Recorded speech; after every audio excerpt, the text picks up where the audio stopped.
सत्ता में ना रहते हुए भी अरविंद केजरीवाल जेनजी के सपोर्ट में खड़े हैं और सिस्टम के खिलाफ आवाज उठाई है। उन्होंने साफ शब्दों में कहा है कि नेपाल और बांग्लादेश की जेनजी सड़क पर उतर करके सरकार को बदल सकती है, तो क्या हमारे देश की जेनजी पेपर लीक करने वालों के खिलाफ सवाल नहीं उठा सकती है? नेपाल का और बांग्लादेश का जेनजी सड़कों पे उतर के अपने देश की सरकारों को बदल सकता है, तो हमारे देश का जेनजी पेपर लीक करने वाले मंत्रियों को जेल नहीं भेज सकता। उन्होंने कहा है सड़क पर उतरिए, सीधा आरोप लगाइए, कुछ भी करके इन घिनौने खेल को खत्म करिए। आरोप लगाइए जो इस खेल के अंदर शामिल है उनको जेल में भेजिए, सड़कों पे उतरिए, आंदोलन कीजिए और इस घिनौने खेल को बंद कीजिए। ये पहचान होती है एक एजुकेटेड मिनिस्टर की, एक पढ़े लिखे नेताओं की, जो बच्चों की मेहनत को समझता है और उनके बारे में आवाज उठाता है और उनके सपोर्ट में खड़ा रहता है। इनका कहना है कि ऐसे ही साल दर साल पेपर लीक नहीं होते, सिस्टम को खोखला किया गया और पैसों को सबसे टॉप पर रखा गया, यानी कि एजुकेशन के सामने पैसों की ज्यादा वैल्यू दी गई है। दर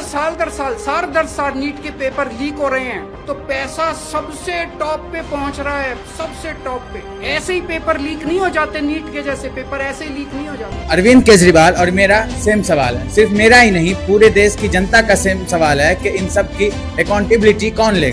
खोखली सरकार से भी मेरा सेम सवाल है कि आप बात करते हैं देश को विश्व गुरु बनाने की, लेकिन यहाँ आपसे एक पेपर लीक तक की समस्या नहीं रुक रही है। पिछले 10 से 12 सालों में आपसे करीब 90 पेपर लीक हुए हैं इस देश में। ये कोई मामूली बात नहीं है, सीधा सीधा बच्चों के फ्यूचर के साथ खिलवाड़ है। दोस्तों, आप क्या सोचते हो इस पेपर लीक के मामले में? आप हमें कमेंट करके जरूर बताइए।